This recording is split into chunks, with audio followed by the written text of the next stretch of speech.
એટલે એણે વિચાર કર્યો કે હવે હું પાંડવોને છોડી થોડું ત્યાં લઈ લો ને, થોડું ત્યાં લઈ લો ને. એ સમયની અંદર જે પાંડવોની પુત્ર વધુ છે ઉત્તરા, એને ગર્ભ રહેલો હતો. એટલે અસ્વસ્થામાં એ વિચાર કર્યો કે પાંડવોથી બદલો વાળવો હોય ને તો ઉત્તરાની ગર્ભની અંદર જે બાળક છે ને એને હું મારી નાખું. અને એ ઉત્તરા કોણ હતી?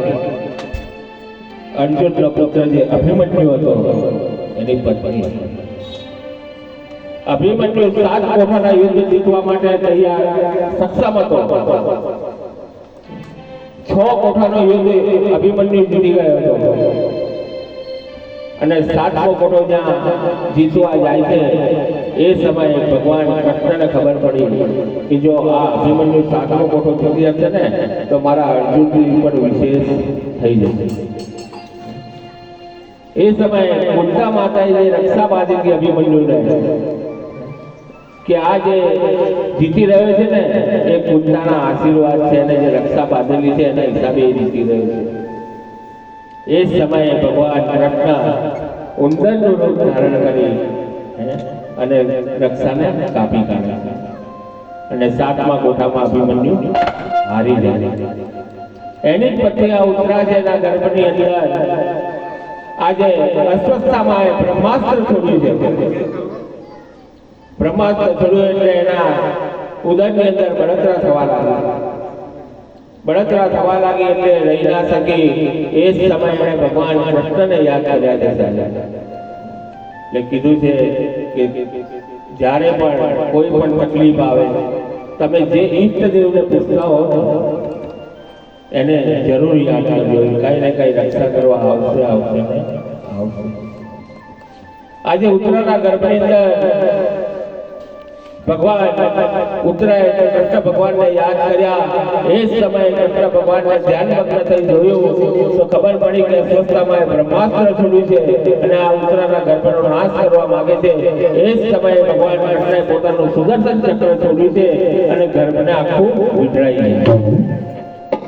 બ્રહ્માસ્ત્રનો વિનાશ કરી બ્રહ્માસ્ત્રને પાછું મોકલ્યું. આજે ઉત્તરાના ગર્ભની અંદર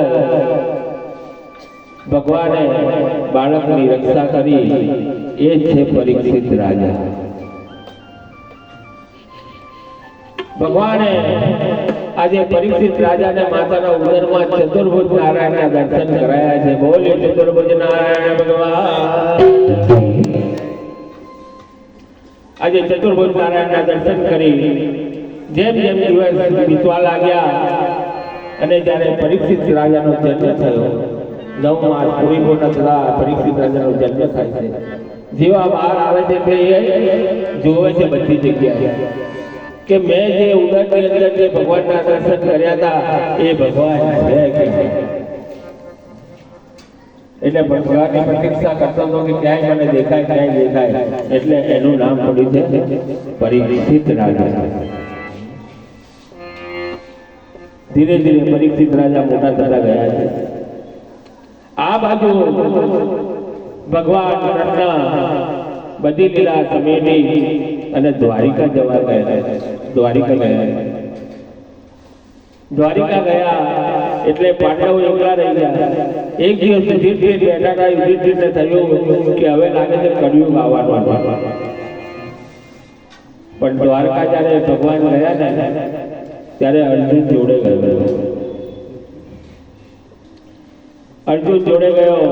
ત્યાં આગળ દ્વારિકામાં રહ્યા અને પછી ત્યાં આગળ ગંધારીના શ્રાપથી જ્યારે યદુકુળનો નાશ થયો ભગવાન સ્વધામ ગયા અને પછી અર્જુન જ્યારે પાછો આવે છે ત્યારે એના મુક્ત તેજ ઉપરથી જે તેજ હતું એ તેજ જતું રહ્યું.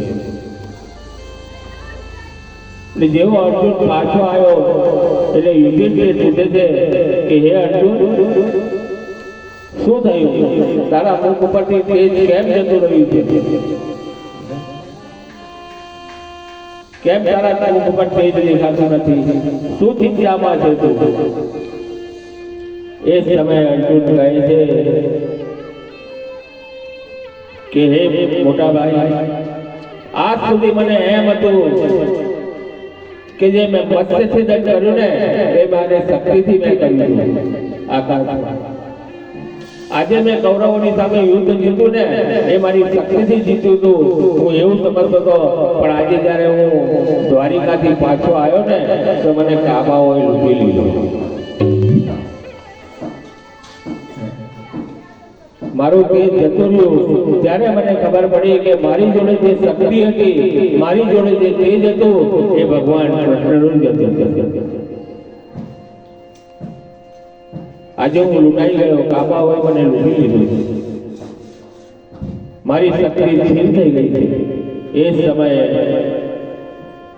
યુધિષ્ઠિર વિચાર કરે છે કે આ કોઈ નહીં, પ્રભુ સ્વધામ ગયા છે, હવે કળિયુગ આવવાનો છે. આ બાજુ પરીક્ષિત ધીરે ધીરે મોટા થતા ગયા છે.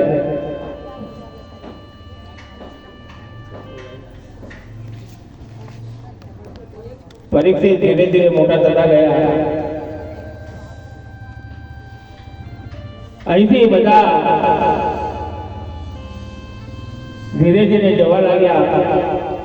હવે ધર્મરાજા બી વિચાર કરે છે કે કળિયુગ આવવાનો છે, આપણે પણ રહેવાની જરૂર છે નહીં. એ સમયે હસ્તિનાપુરની ગાદી એ જે ધર્મરાજાને આપી હતી, એ ધર્મરાજા એ હસ્તિનાપુરની ગાદી કોણ સંભાળ્યું હતું? ધર્મરાજા. કૃષ્ણએ એમનો રાજ્યાભિષેક કર્યો હતો. એ સમયે કૌરવોનો નાશ થયો, પણ ગાંધારી અને ધૃતરાષ્ટ્ર જે હતા, જે હદ હતા, એમના મહેલમાં રહેતા હતા. એક દિવસ વિદુર કાકા આવે છે અને એમને ખબર પડી કે વિદુર કાકા બહુ દુઃખમાં છે. વિદુરજી આયા છે આજે હસ્તિનાપુર, પણ એ આયા રાત્રિના સમયે, કેમ કે ધૃતરાષ્ટ્રનો બંધુ હતો. અને એ સમયે વિદુરજી આવી અને ધૃતરાષ્ટ્રને કહે છે કે હે ધૃતરાષ્ટ્ર, હવે તમે આ બધી